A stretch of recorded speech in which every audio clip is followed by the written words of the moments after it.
Hello students, syndicate IAS में आप सबका एक बार पुनः स्वागत है। हम लोग अध्ययन कर रहे हैं भारत की संसद को लेकर, और इस संदर्भ में आज हमारा अध्ययन का विषय है संसद का संयुक्त अधिवेशन, संसद का संयुक्त सत्र, या जिसे आप संयुक्त बैठक के रूप में भी जानते हैं। दरअसल जब हम भारतीय संसद का अध्ययन करते हैं तो निस्संदेह हमें संसद के अधिवेशनों का भी अध्ययन करना होता है। और जैसा कि आप सब जानते हैं कि संसद का प्राथमिक और सर्वाधिक महत्वपूर्ण कार्य विधि का निर्माण करना होता है। विधि का निर्माण करने के लिए संसद के दोनों सदनों से विधेयक को पारित करना अनिवार्य होता है, और इसी क्रम में संसद के अधिवेशन आयोजित किए जाते हैं। तो जब संसद अपने सत्र में होती है, उसके दोनों सदनों से विधेयक को पारित करते हुए विधि का निर्माण करना संभव होता है।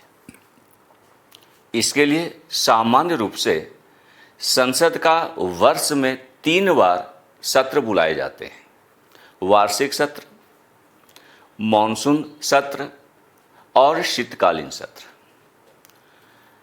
ये सामान्य रूप से संसद के आयोजित होने वाले सत्र हैं।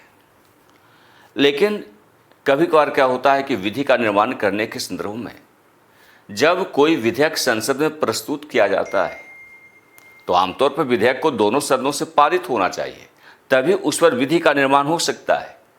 लेकिन इसी क्रम में दोनों सदनों के बीच संबंधित विधेयक को लेकर यदि किसी प्रकार का कोई गतिरोध उत्पन्न हो गया हो तो भारत के संविधान में इस गतिरोध को तोड़ने के उद्देश्य से एक बहुत ही महत्वपूर्ण विशिष्ट प्रावधान किया गया है, और वह प्रावधान है संसद का संयुक्त सत्र।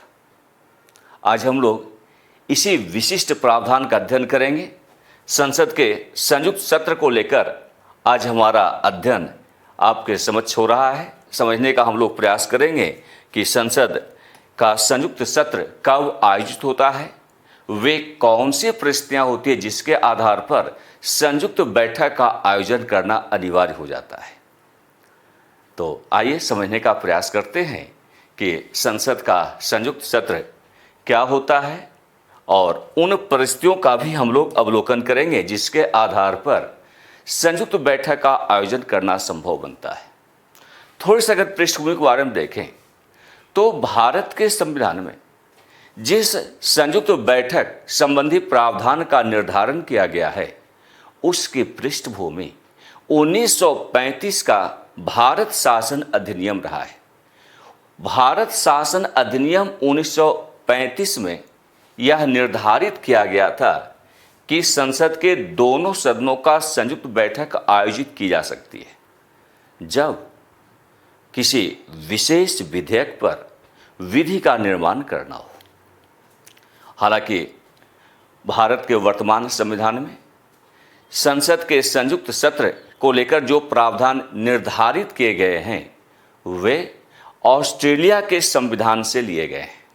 यानी भारत के संविधान में संसद के संयुक्त सत्र संबंधी प्रावधान ऑस्ट्रेलियाई संविधान की देन है। और अगर पूरे विश्व स्तर पर देखें तो न केवल भारत या ऑस्ट्रेलिया में बल्कि अमेरिका के संविधान में, आयरलैंड के संविधान में, कनाडा के संविधान में, ब्रिटेन के संविधान में, ये कुछ ऐसे महत्वपूर्ण देश हैं जहां पर संसद के संयुक्त सत्र को आयोजित करने से संबंधित प्रावधान निर्धारित किए गए हैं। यदि हम भारत के संदर्भ में अध्ययन करें, भारत के संविधान का अनुच्छेद 108 संसद के संयुक्त सत्र से संबंधित प्रावधानों को निर्धारित करता है। यानी भारत में संसद के दोनों सदनों की संयुक्त बैठक का आयोजन संविधान के अनुच्छेद 108 में निर्धारित प्रावधानों के तहत किया जाता है। अब हम समझने का प्रयास करेंगे कि संयुक्त सत्र को आयोजित किए जाने के पीछे कौन से उद्देश्य कार्य कर रहे होते हैं। तो दरअसल में हमने पहले भी कहा कि विधि का निर्माण करना संसद का परम कर्तव्य है, लेकिन किसी विधेयक को लेकर यदि दोनों सदनों के बीच गतिरोध उत्पन्न हो गया हो तो विधि का निर्माण का मार्ग प्रशस्त नहीं हो पाता, विधि का निर्माण बाधित हो जाता है। इसी व्यवधान को तोड़ना संयुक्त सत्र का मुख्य उद्देश्य होता है। तो यहां पर समझने का प्रयास कीजिए कि अनुच्छेद 108 का जो मुख्य उद्देश्य है वह किसी विधेयक को पारित करने को लेकर संसद के दोनों सदनों के बीच जो गतिरोध उत्पन्न हो जाते हैं उन्हीं गतिरोधों को तोड़ना इसका मुख्य ध्येय है, इसका मुख्य उद्देश्य है।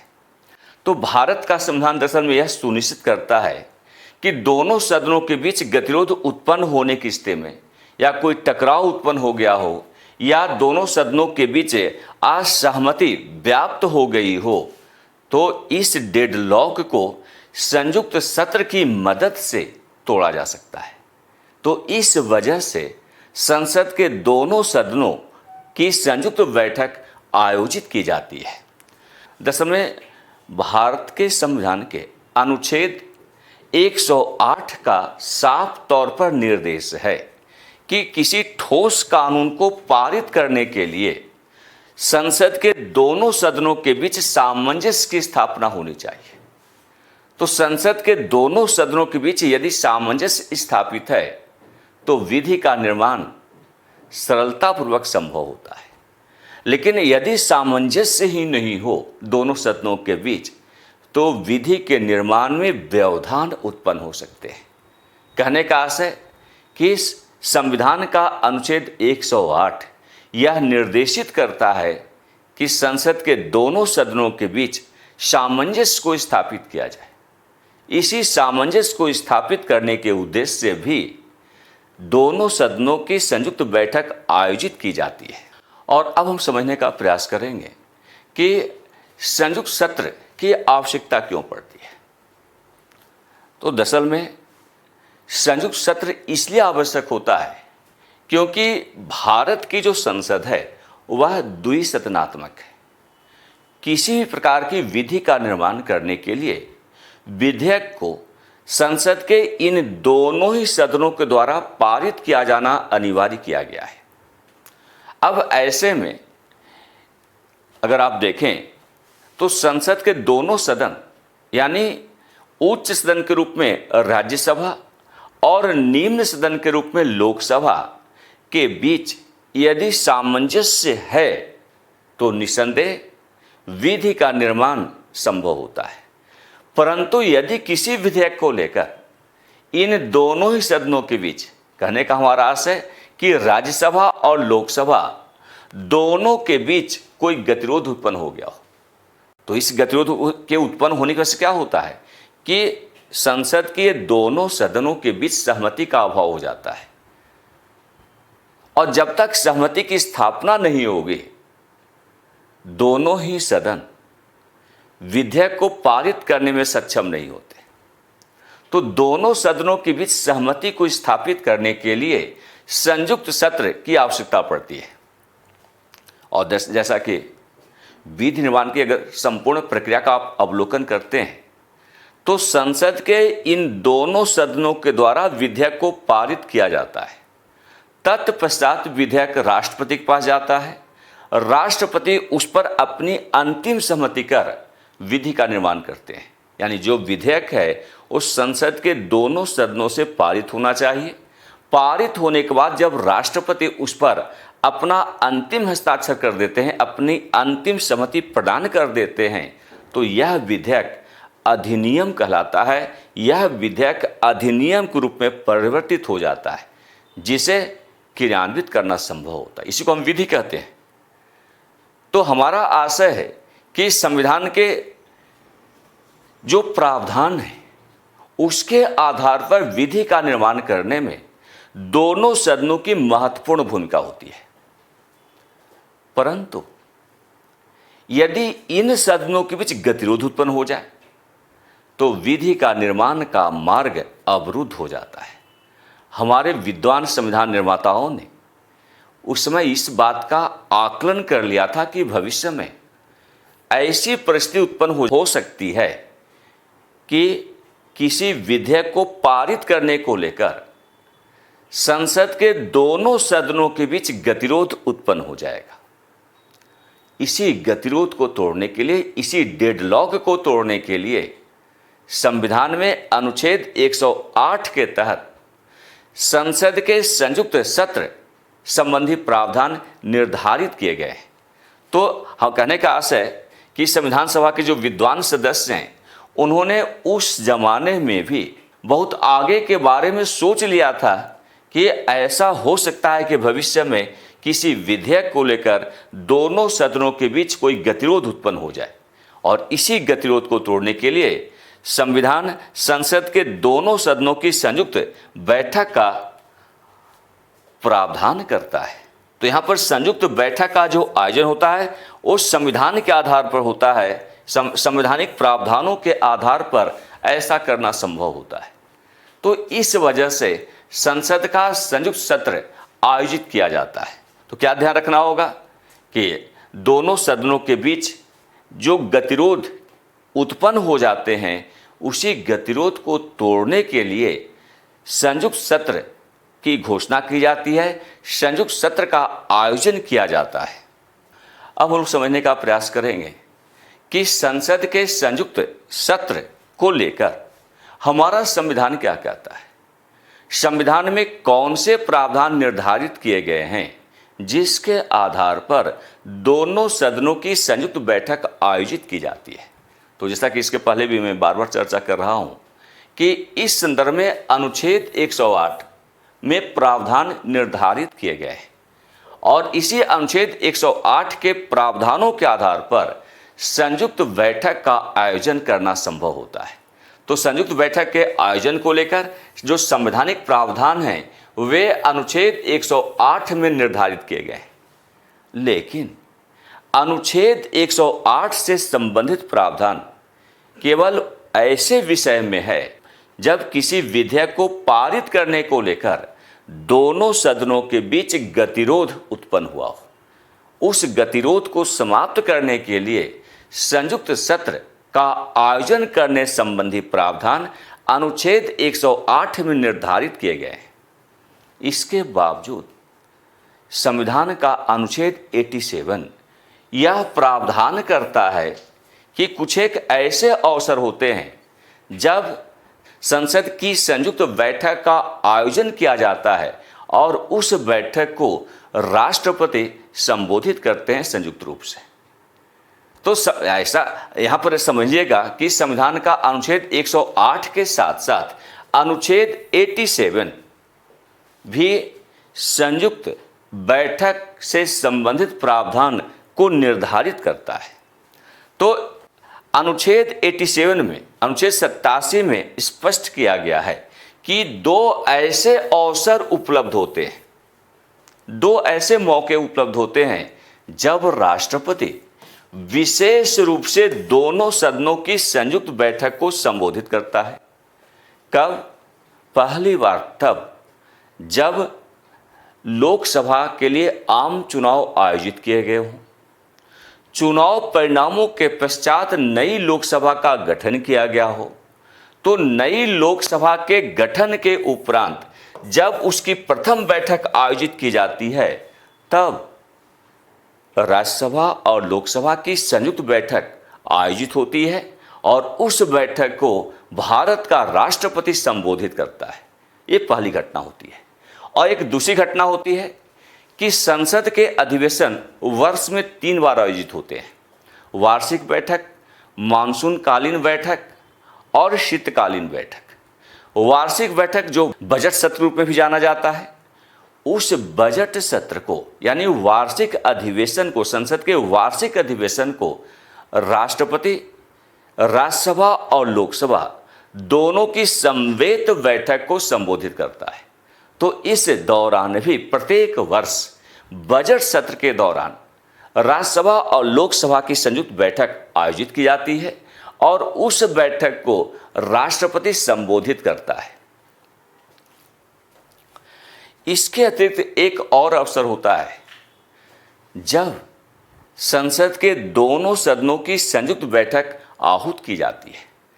तब जब कोई विदेशी मेहमान आए हो, किसी दूसरे देश का राष्ट्राध्यक्ष या शासनाध्यक्ष भारत आया हुआ हो और वह भारत की संसद को संबोधित करना चाहता हो या उसका संबोधन संसद में होना है, तो इस प्रकार के संबोधन को लेकर भी दोनों ही सदन यानी राज्यसभा और लोकसभा, इन दोनों ही सदनों की संयुक्त बैठक आयोजित की जाती है।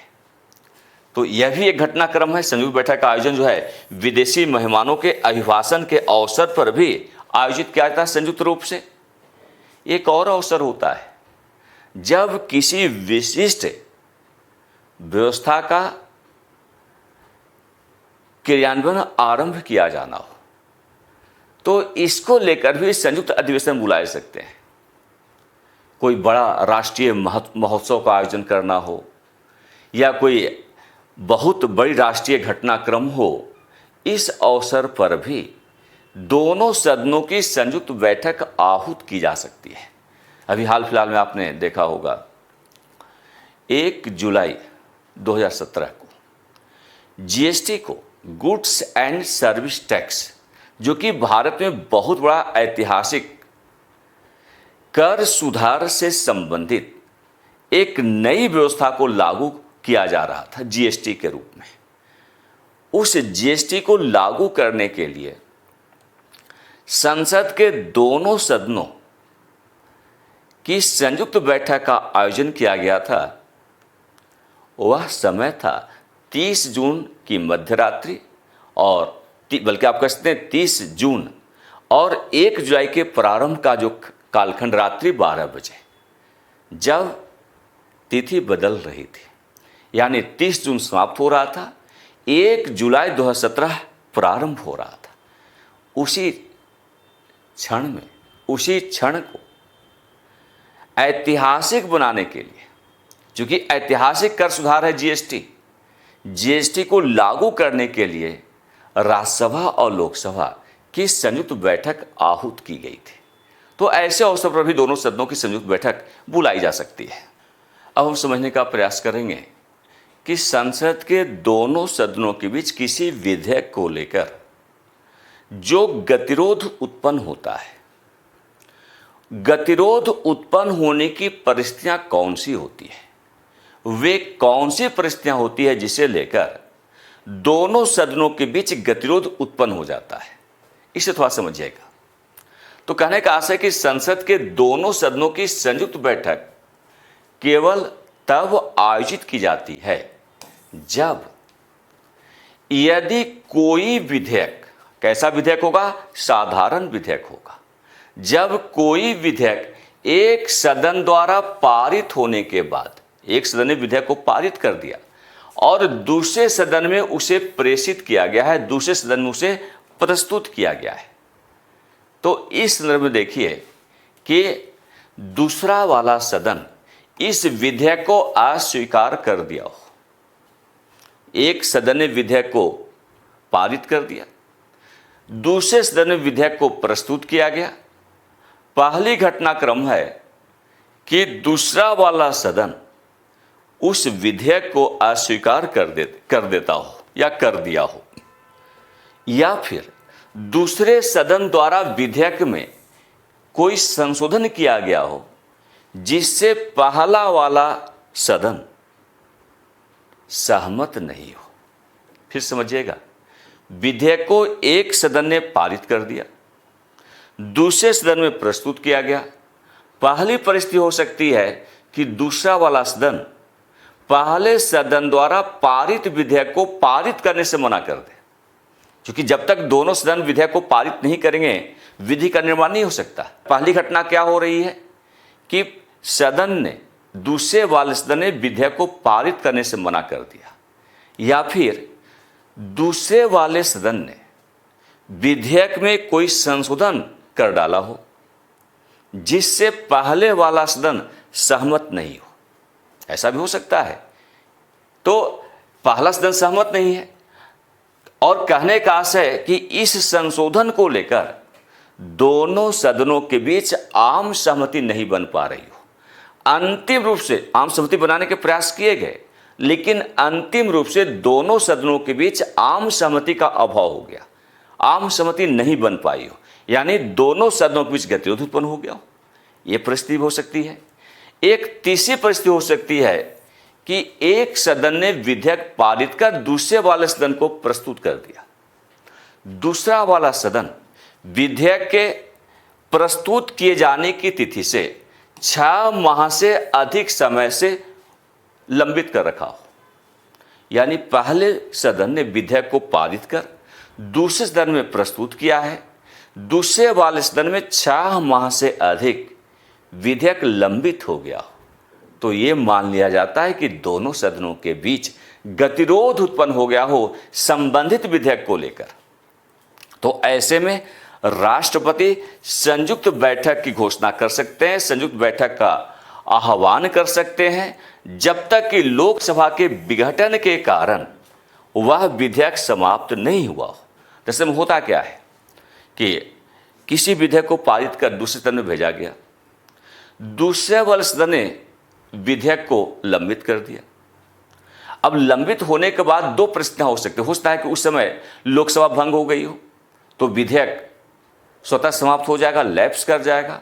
लेकिन लोकसभा यदि भंग नहीं हुई है तो विधेयक दूसरे सदन में बना हुआ है, लेकिन अवधि 6 महीने से अधिक व्यतीत हो चुकी है, तो राष्ट्रपति के पास अधिकार है कि इस दोनों सदनों के बीच इस गतिरोध को तोड़ने के लिए अनुच्छेद 108 का पालन करते हुए संयुक्त बैठक की घोषणा कर सकते हैं। अब यहां पर हम समझने का प्रयास करेंगे कि 6 महीने की गणना कैसे की जाती है। चूंकि दूसरे वाला सदन ने विधेयक के प्रस्तुत होने के बाद 6 महीने तक उस पर विचार ही नहीं किया, तो इन 6 महीने की गणना कैसे होती है इसकी जानकारी आप सबको होनी चाहिए। तो दरअसल में सदन में विधेयक प्राप्त होने की तिथि से, यानी जब एक सदन ने विधेयक को पारित कर दिया है, दूसरे सदन में विधेयक को प्रस्तुत किया गया, यानी दूसरे वाले सदन में विधेयक जिस तिथि को प्रस्तुत किया है उस तिथि से 6 महीने की गणना होती है। तो 6 महीने की गणना के लिए क्या करना होगा कि उन दिनों पर हम विचार नहीं करते। ये जो 6 महीने की जो काउंटिंग होती है उस काउंटिंग में वैसे दिन शामिल नहीं होते हैं जब संसद का सत्रावसान हो गया हो। ऐसा हो सकता है कि विधेयक को एक सदन ने पारित किया, दूसरे सदन में प्रस्तुत किया गया, 1 महीने के बाद संसद का सत्रावसान हो गया हो, अधिवेशन समाप्त हो गया हो, तो जो सत्रावसान की अवधि है उस अवधि को 6 महीने की गणना में हम शामिल नहीं करते हैं। यानी 1 महीना पहले सदन में विधेयक को प्रस्तुत किया गया था और उसके पश्चात सत्रावसान संसद का हो गया है। हो सकता है 1 महीने बाद, 2 महीने बाद, 3 महीने बाद संसद का सत्र फिर से आहूत हो गया, तो 3 महीने के बाद संसद का सत्र फिर से आहूत हुआ। तो 3 महीने का ये समय है वो 6 महीने के अंदर इंक्लूड नहीं होता, 6 महीने के अंदर की अवधि के अंतर इसकी गणना नहीं होती है। यानी अब भी 1 महीना ही माना जाएगा विधेयक का सदन में लंबित होने को लेकर। अब उसके बाद जब बैठक आहूत कर दी गई, अब वो बैठक चल रही होगी संसद की, समय काउंट यहां से फिर शुरू होगा। यानी 1 महीना पहले सत्रावसान से 1 महीने पहले की अवधि व्यतीत हो चुकी है, सत्रावसान के बाद जो भी समय प्रारंभ होगा वह 6 महीने के अंदर काउंटेबल होगा, उसकी गणना वहां पर की जाएगी।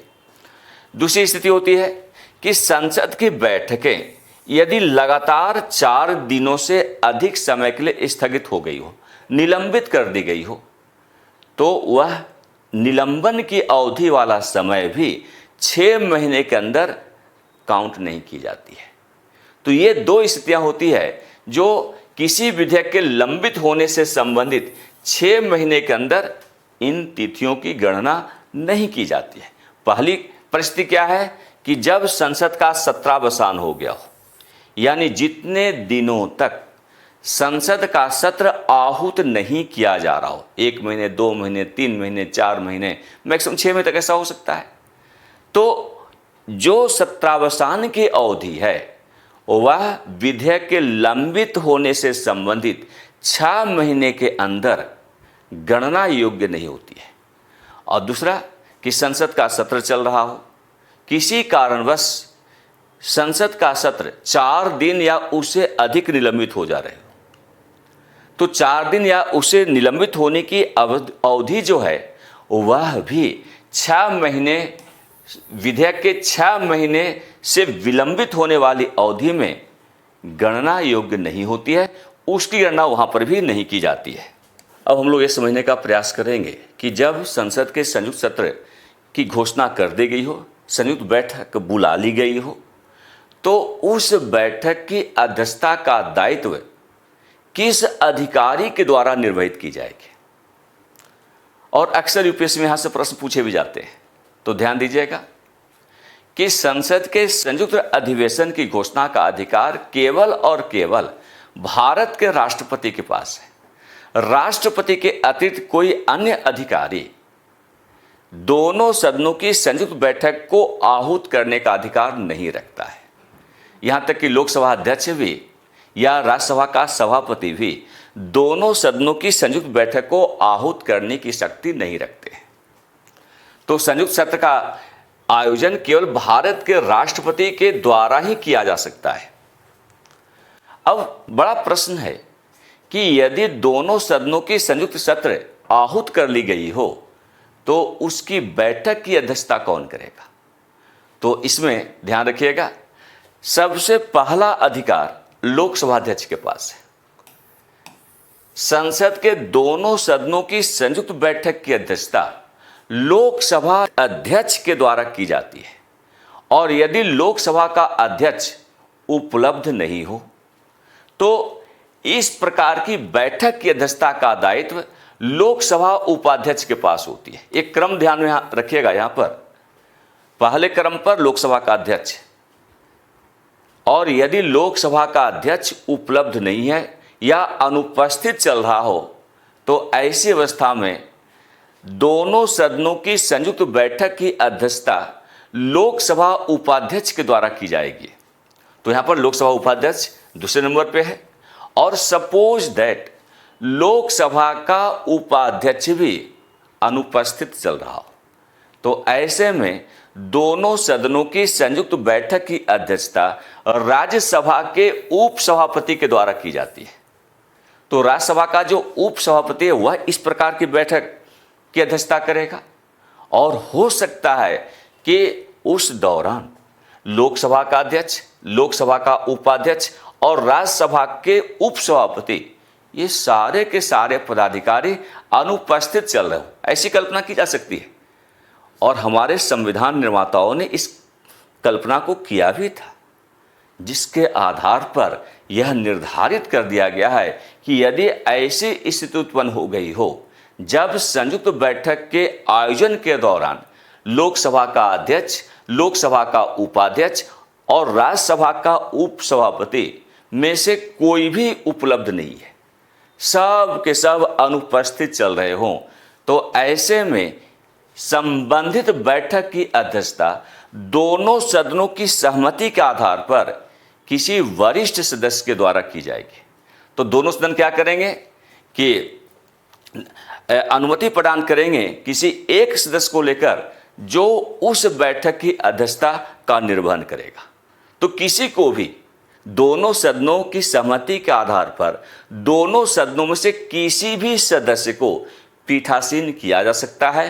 पीठासीन अधिकारी का दायित्व निर्वहित करने का अधिकार उसे प्राप्त हो जाता है।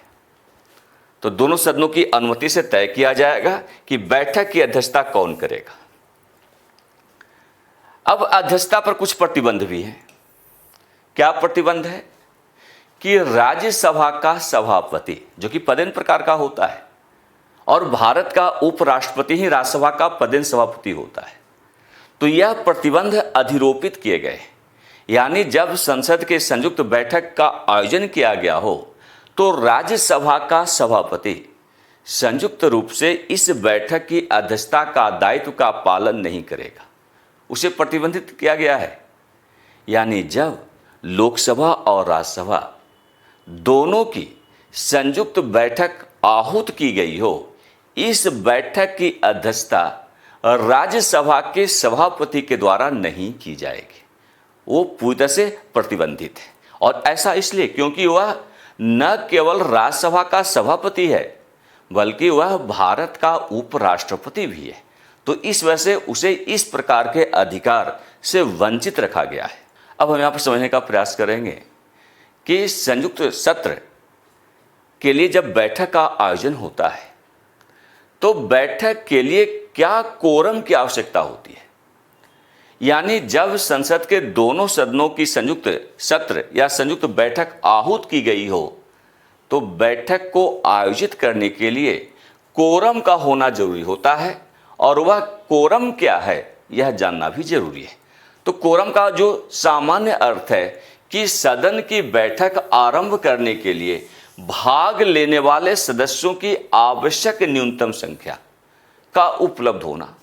जैसे कहीं पर भी बैठक आयोजित की जा रही है, 100, 200, 400 सदस्यों वाला कोई सदन है, तो एक न्यूनतम संख्या एट ए टाइम होना जरूरी है जिससे कि बैठक को आरंभ किया जाए।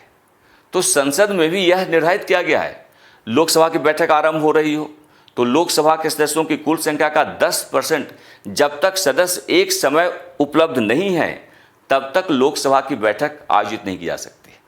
राज्यसभा में भी ऐसा ही है। अब यहाँ पर हम लोग अध्ययन कर रहे हैं कि दोनों सदनों की संयुक्त बैठक आहूत की गई हो, उस बैठक को आरंभ करने के लिए कोरम का पूरा होना आवश्यक होता है। और यहाँ पर भी कोरम का मतलब है कि दोनों सदनों की, चूंकि दोनों सदनों की समवेत बैठक हो रही है, संयुक्त बैठक हो रही है, इसलिए दोनों सदनों के सदस्यों की कुल संख्या का 10वां भाग, कम से कम 10वां भाग के बराबर सदस्य एक समय उपस्थित हो तभी कोरम मेंटेन होता है, तभी कोरम को पूरा माना जाता है। तो देखिए, संसद की संयुक्त बैठक के लिए आवश्यक कोरम दोनों सदनों की सदस्यों की कुल संख्या का 10वां हिस्सा, जो कि 10% के बराबर होता है, सदस्यों की उपस्थिति आवश्यक होती है। और संसद की संयुक्त बैठक लोकसभा की प्रक्रिया नियमों के तहत संचालित होती है। तो कोरम पूरा होने के साथ साथ जब दोनों सदनों की संयुक्त बैठक आयोजित की जाती है, उस बैठक का संचालन लोकसभा की प्रक्रिया के नियमों के आधार पर किया जाता है, न कि राज्यसभा की प्रक्रिया के नियम के आधार पर। तो लोकसभा की प्रक्रिया के नियम को ही आधार बनाकर संयुक्त बैठक के अंदर व्यवस्था का संचालन करना संभव होता है। अब हम लोग एक और बहुत ही आवश्यक अध्ययन करेंगे कि संयुक्त बैठक से संबंधित प्रक्रिया नियम क्या है। यानी जब संसद के दोनों सदनों की संयुक्त बैठक आहूत की गई हो तो उस बैठक को संचालित करने से संबंधित प्रक्रिया संबंधी नियम कौन से हैं, किन नियमों का परिपालन संयुक्त बैठक के दौरान किया जाता है। तो दरअसल में संयुक्त बैठक की जो प्रक्रिया संबंधी नियम है वो संविधान के अनुच्छेद 118 में प्रावधानित किए गए हैं। संविधान के अनुच्छेद 118 में यह निर्धारित किया गया है कि राष्ट्रपति संयुक्त बैठक की प्रक्रिया के लिए नियम बना सकते हैं। यानी जब संयुक्त बैठक आहूत की गई है, उस बैठक के दौरान प्रक्रिया संबंधी नियम का निर्धारण का अधिकार अनुच्छेद 118 के आधार पर राष्ट्रपति को प्राप्त है। तो राष्ट्रपति इस प्रकार की प्रक्रिया संबंधी नियम का निर्धारण करने के लिए लोकसभा के अध्यक्ष और राज्यसभा के सभापति से परामर्श ले सकते हैं। यानी अनुच्छेद 118 का परिपालन करते हुए राष्ट्रपति दोनों सदनों की संयुक्त बैठक को संचालित करने के उद्देश्य से प्रक्रिया संबंधी नियम का निर्धारण राज्यसभा के सभापति और लोकसभा के अध्यक्ष से परामर्श के आधार पर करते हैं। अब इस प्रकार जब संयुक्त बैठक आहूत की जाती है तो संयुक्त बैठक में विधेयक में कोई नया संशोधन प्रस्तुत नहीं किया जाएगा। जब संसद का सत्र चल रहा हो तो किसी सदन में विधेयक को लाया गया होगा, एक सदन ने पारित किया, दूसरे सदन ने उसे या तो पारित करने से मना कर दिया या कुछ संशोधन कर डाला, जिससे पहला वाला सदन सहमत नहीं है तो गतिरोध उत्पन्न हो गया होगा। अब यहां पर जब इस गतिरोध को तोड़ने के लिए संयुक्त बैठक का आयोजन किया जा रहा है तो इस बैठक के दौरान कोई नया संशोधन प्रस्तुत नहीं किया जाएगा। हां, जो संशोधन पहले से हैं, एक सदन ने पहले पारित कर दिया है, उस संशोधन को वहां पर रखा जाएगा। क्योंकि उसी संशोधन को लेकर गतिरोध उत्पन्न हुआ है तो वो संशोधन तो वहां पर रहेंगे, लेकिन उसके अतिरिक्त कोई नए प्रकार का संशोधन संयुक्त बैठक के दौरान प्रस्तुत नहीं किया जा सकता है। केवल वे संशोधन प्रस्तावित किए जा सकते हैं जो चर्चा के मामले से प्रासंगिक है।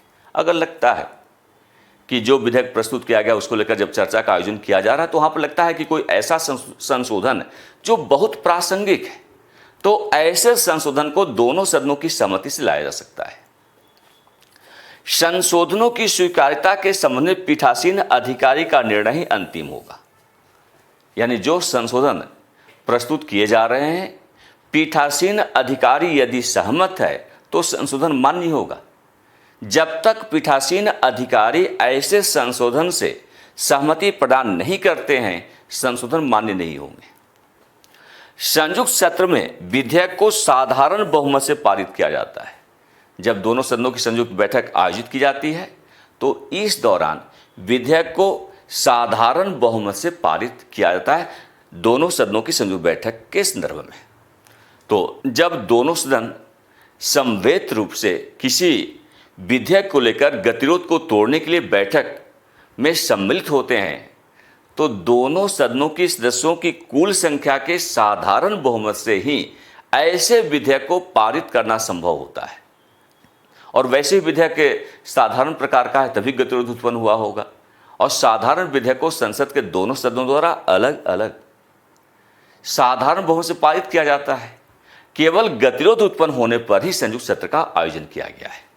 तो गतिरोध दूर करने के लिए भी यहाँ पर हम जिस संयुक्त सत्र का आयोजन किया गया है उस दौरान साधारण बहुमत से ही विधेयक को पारित किया जाएगा। यदि संयुक्त बैठक का पीठासीन अधिकारी राज्यसभा या लोकसभा द्वारा सुझाए गए संशोधनों को स्वीकार कर लेता है तो उन्हें स्वीकार्य मान लिया जाएगा। सपोज दैट ऐसा हो सकता है कि संयुक्त बैठक आहूत की गई हो तो राज्यसभा या लोकसभा द्वारा कोई संशोधन लाए गए हों और यदि पीठासीन अधिकारी उन संशोधनों पर सहमति प्रदान कर दे तो ऐसे संशोधन को मान लिया जाएगा। लेकिन पीठासीन अधिकारी तभी इस प्रकार के संशोधन को स्वीकार करता है जब उसे साधारण बहुमत से पारित किया जाता है। अंततः स्वीकार क्यों करेगा? अब थोड़ा सा हम लोग समझने का प्रयास करेंगे कि अब तक संयुक्त सत्र कब कब आयोजित किए गए। तो दरअसल में संयुक्त सत्र का जो आयोजन है अब तक जब से हमारा संविधान लागू हुआ है, जब से संविधान के लागू होने के पश्चात संसद का गठन किया गया है, संसद के दोनों सदन गठित हुए हैं, तब से लेकर आज तक केवल 3 ऐसे अवसर आए हैं जब दोनों सदनों की संयुक्त बैठक का आयोजन गतिरोध को तोड़ने के लिए किया गया। तो दोनों सदनों के बीच गतिरोध उत्पन्न हुआ और उस गतिरोध को तोड़ने के लिए अब तक केवल 3 अवसर आए हैं जब संयुक्त बैठक आहूत की गई है। पहली बार 6 मई 1961 को संसद की पहली संयुक्त बैठक आयोजित की गई थी, क्योंकि 1959 के दहेज निषेध विधेयक को लेकर दोनों सदनों के बीच गतिरोध उभर गया था, गतिरोध उत्पन्न हो गया था। तो हालांकि इसके बाद जो है 3 दिन के बाद 9 मई 1961 को एक और बैठक आहूत की गई उसी संदर्भ में। 6 मई 1961 को पहली बार दोनों सदनों की संयुक्त बैठक आहूत की गई। उद्देश्य था कि दहेज निषेध विधेयक 1959 को लेकर दोनों सदनों के बीच जो गतिरोध उत्पन्न हो गए हैं, ऐसे गतिरोध को तोड़ना। लेकिन 6 मई 1961 को जब बैठक आहूत की गई, उसमें सफलता नहीं मिल पाई। तो इसी वजह से पुनः 9 मई 1961 को दोबारा संयुक्त बैठक का आयोजन किया गया और जब विधेयक पेश किया गया तो इसे संशोधित रूप में पारित कर दिया गया। तो जो संशोधन लाए गए थे विधेयक के संदर्भ में, संशोधन सहित ऐसे विधेयक को पारित कर दिया गया। दूसरी बार संयुक्त बैठक का आयोजन 16 मई 1978 को किया गया, जब राज्यसभा ने बैंकिंग सेवा आयोग निरसन विधेयक को अस्वीकार कर दिया था। तो इसको लेकर भी दोनों सदनों के बीच गतिरोध उत्पन्न हो गए थे। यानी विधेयक को लोकसभा में लाया गया, पारित करने के बाद राज्यसभा में गया। राज्यसभा ने इस विधेयक को अस्वीकार कर दिया और जब तक राज्यसभा द्वारा पारित नहीं किया गया होता तब तक बैंकिंग सेवा आयोग निरसन विधेयक को लेकर कानून का निर्धारण नहीं हो सकता था, कानून का निर्माण नहीं हो सकता था।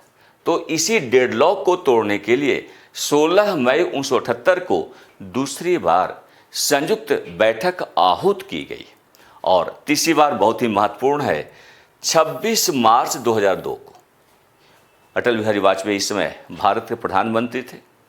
पोटा को लेकर लोकसभा और राज्यसभा के बीच गतिरोध उत्पन्न हो गया था। आतंकवाद से संबंधित एक कठोर कानून बनाने की बात की गई थी, आतंकवाद निरोधक अध्यादेश। इसी को अध्यादेश चूंकि राष्ट्रपति ने जारी किया था, इस अध्यादेश को कानूनी स्वरूप प्रदान करने के उद्देश्य से एक विधेयक लोकसभा में प्रस्तुत किया गया। राज्यसभा उससे सहमत नहीं थी, इसलिए इस विधेयक को लेकर दोनों सदनों के बीच गतिरोध उत्पन्न हो गया था और उसी गतिरोध को तोड़ने के लिए, यानी आतंकवाद निरोधक अध्यादेश को कानूनी स्वरूप प्रदान करने के उद्देश्य से, उसे विधिक रूप में परिवर्तित करने के उद्देश्य से 26 मार्च 2002 को तीसरी बार संसद के दोनों सदनों की संयुक्त बैठक आहूत की गई थी। तो ये 3 ऐसे घटनाक्रम हैं जब भारत की संसदीय प्रणाली के इतिहास में संयुक्त बैठक का आयोजन किया गया किसी विधेयक के मामले में दोनों सदनों के बीच उत्पन्न गतिरोध को तोड़ने को लेकर। अब यहाँ पर आप देख सकते हैं कि तीनों को हमने समराइज कर दिया है। संयुक्त सत्र में पारित विधेयक, तो देखिए ये अधिवेशन को इंगित कर रहा है, प्रथम अधिवेशन। पारित विधेयक, कौन सा विधेयक पारित हुआ? दहेज प्रतिबंध विधेयक 1960 और तिथि क्या थी? तो 6 व 9 मई 1961। तो 6 और 9 2 बार जो है बैठक आयोजित करनी पड़ी थी संयुक्त रूप से। दूसरी बार बैंकिंग सेवा आयोग विधेयक 1977, इसे 16 मई 1978 को दोनों सदनों की संयुक्त बैठक में पारित किया गया। और तीसरी बार आतंकवाद निवारक अध्यादेश पोटो 2002, इसे 26 मार्च 2002 को संयुक्त बैठक में पारित किया गया। और अब हम लोग संयुक्त बैठक से संबंधित कुछ अपवादों का भी अध्ययन करेंगे। कुछ ऐसे विधेयक भी हैं जिनको लेकर यदि संसद के दोनों सदनों के बीच कोई गतिरोध उत्पन्न भी हो गया हो, बावजूद इसके संयुक्त बैठक का आयोजन नहीं किया जा सकता है। तो संयुक्त बैठक का आयोजन केवल और केवल साधारण विधेयक के मामले में दोनों सदनों के बीच यदि कोई गतिरोध उत्पन्न हो गया हो तो उस गतिरोध को तोड़ने के उद्देश्य से किया जाता है। लेकिन 2 अपवाद कौन कौन से हैं? तो इस तरह में देखें तो पहला अपवाद है कोई ऐसा विधेयक जो संविधान संशोधन से संबंधित हो। संविधान संशोधन से संबंधित विधेयक को लेकर दोनों सदनों के बीच यदि गतिरोध उत्पन्न हो गया हो तो इसे संयुक्त बैठक बुलाकर तोड़ा नहीं जा सकता है। कारण क्या है कि संविधान संशोधन से संबंधित विधेयक को दोनों सदनों के द्वारा अलग अलग 2/3 बहुमत से पारित किया जाना आवश्यक होता है, तभी संविधान के प्रावधानों में, संविधान की व्यवस्था में संशोधन किया जाना संभव होता है। तो कोई ऐसा विधेयक जो संविधान संशोधन से संबंधित हो और उस विधेयक को लेकर राज्यसभा लोकसभा के बीच गतिरोध उत्पन्न हो गया हो, बावजूद इसके इस गतिरोध को संयुक्त बैठक बुलाकर तोड़ा नहीं जा सकता है। इस प्रकार के गतिरोध को तोड़ने के लिए संयुक्त बैठक आहूत नहीं की जा सकती है। तो ध्यान रखिएगा कि जो भी कॉन्स्टिट्यूशनल अमेंडमेंट बिल होते हैं, संसद के दोनों सदनों के द्वारा अलग अलग 2/3 बहुमत से पारित किया जाना आवश्यक होता है। दोनों सदनों के बीच यदि असहमति बन भी जाती है तो संयुक्त बैठक नहीं बुलाई जा सकती है। दूसरा विधेयक जो है वो धन विधेयक है, मनी बिल। मनी बिल को लेकर भी यदि दोनों सदनों के बीच कोई गतिरोध उत्पन्न हो भी गया हो तब भी संयुक्त बैठक आहूत नहीं की जा सकती है। कारण क्या है कि धन विधेयक पर सर्वाधिक अधिकार लोकसभा के पास होता है। धन विधेयक सर्वप्रथम लोकसभा में प्रस्तुत किया सकते हैं। लोकसभा द्वारा पारित धन विधेयक को राज्यसभा के पास संशोधन का अधिकार नहीं होता। राज्यसभा केवल संशोधन संबंधी सुझाव प्रस्तुत कर सकती है। ऐसे सुझाव को स्वीकार करना या अस्वीकार करना ये लोकसभा की शक्ति है। लोकसभा के पास ये अधिकार है कि राज्यसभा ने धन विधेयक को लेकर जो सुझाव प्रस्तुत किए हैं उस सुझाव को स्वीकार के अथवा अस्वीकार कर दे। और साथ ही लोकसभा के द्वारा पारित धन विधेयक को राज्यसभा अधिकतम 14 दिनों तक ही रोके रख सकती है। यदि 14 दिन से अधिक समय व्यतीत हो गया हो तो लोकसभा द्वारा स्वीकार कर लिया जाता है, मान लिया जाता है कि राज्यसभा ने ऐसे धन विधेयक को पारित कर दिया है। अब लोकसभा संबंधित धन विधेयक को सीधे तौर पर राष्ट्रपति को प्रेषित कर देती है। तो कहने का आशय है कि यदि कोई विधेयक धन विधेयक के रूप में आया हो और उस धन विधेयक को लेकर दोनों सदनों के बीच गतिरोध उत्पन्न हो गया हो, बावजूद इसके ऐसे गतिरोध को तोड़ने के उद्देश्य से संसद के दोनों सदनों की संयुक्त बैठक आहूत नहीं की जा सकती है। तो ये दो बहुत ही महत्वपूर्ण केस हैं जहां पर संयुक्त बैठक का आयोजन करना संभव नहीं होता है। तो हम लोगों ने आज अध्ययन किया संसद के संयुक्त सत्र को लेकर और संयुक्त सत्र से संबंधित जो संवैधानिक प्रावधान उसका अवलोकन किया। उन परिस्थितियों का आप लोगों ने अवलोकन किया जिसको आधार बनाकर राष्ट्रपति संयुक्त सत्र को आहूत करता है। तो मैं समझता हूं कि यह विषय बेहतर ढंग से आप लोगों को समझ में आ गया होगा और इसी प्रकार आगे भी अन्य विषयों को लेकर हम आपके सामने उपस्थित होते रहेंगे। बहुत बहुत धन्यवाद आप लोगों का। धन्यवाद।